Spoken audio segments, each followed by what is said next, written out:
My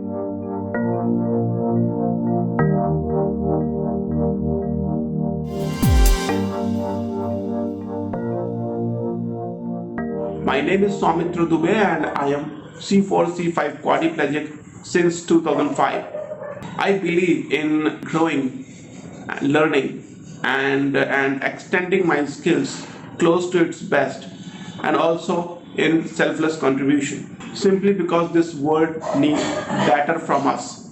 We cannot grow in isolation, and therefore selfless contribution is very important. My life before injury.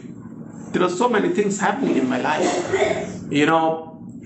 I wanted to join defense forces, and because of that, I went for 3 years soldier-like training. I was associated with the Red Cross Society of India.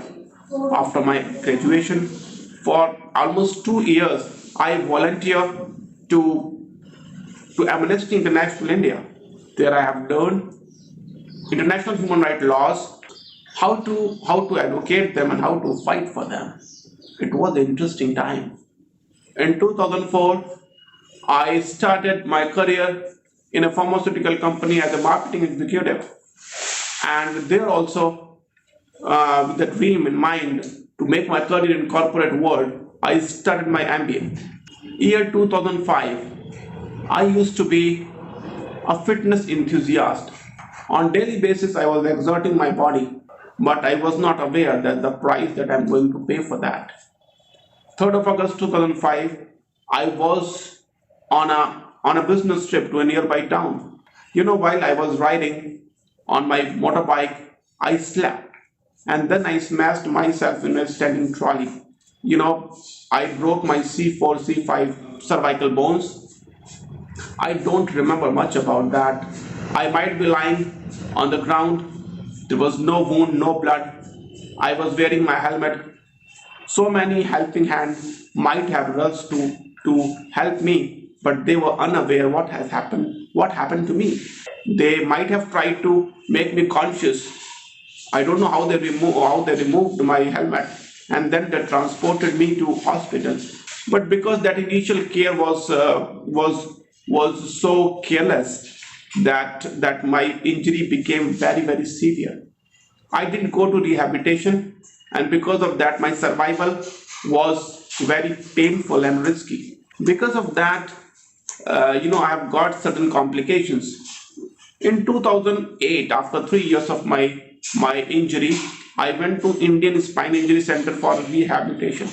I have got my first motorized wheelchair, that was Autobog B500, and that has given a new direction to my life. If you ask about my accomplishments, then first thing was that I have completed my bachelor in education on wheelchair. I have cleared many competitive examinations.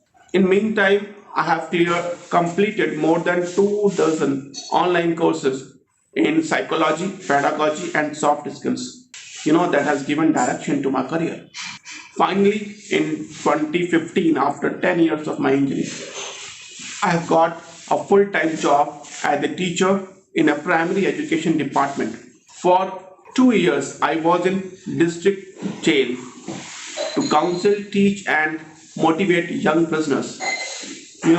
Somehow I managed to relate them quite well, and I was able to assist them to change themselves. This accomplishment will always remain very close to my heart. Presently, I am teaching visually impaired students. Together, we are having very good time. It's a quite learning experience with them. I see there are the barriers. There are different types of barriers, and they will always remain, I think, as long as we try to do something that is not expected out of us. For me, the help came, that is on daily basis, I am able to beat these barriers because of the help, the belief of my family members, friends, and relatives in my capabilities, their high expectations and high standards for me, and this is very important for me. If you ask me what I'm looking for, then I see, because of not going to proper rehabilitation, I've got subluxation in my left shoulder. My right shoulder, through which I drive my motorized wheelchair precisely, it has a very severe pain. So physically, not much changed from the time of the injury to now, but mentally and professionally I have changed a lot. So I'm aiming to consolidate my physical health. At the same time, I want to grow further my mental abilities, my skills, and my profession. My advice to young SCI, first I want to say with all love and respect that after injury, as soon as possible, try to go to quality rehabilitation. It will drastically change your quality of life and your future prospects. Second thing is that get informed from the authentic source. You know, if you're well informed, you know what are the complications, you know about your physical condition properly, then you can make proper decisions, and you would be very clear in your priorities. And the last but not least, one more thing, that get connected with other SCIs. And the good time before injury has gone. That time, this tough time will also pass. But the way we choose to respond in this time, the way we choose to focus on positives, on solutions, on the way we can contribute, is going to determine the way we will live in the time to come. So please choose carefully. Lastly, what are my other priorities? I would say I want to grow spiritually, and I'm working on that because this will help me to overcome all sufferings and live a life full of bliss. Lastly, I want to help young students of mine to grow confidently. I want to help them to learn soft skills, meta skills, uh, so that they would be able to face future challenges with all conviction and confidence. Thank you very much. Thank you for your time.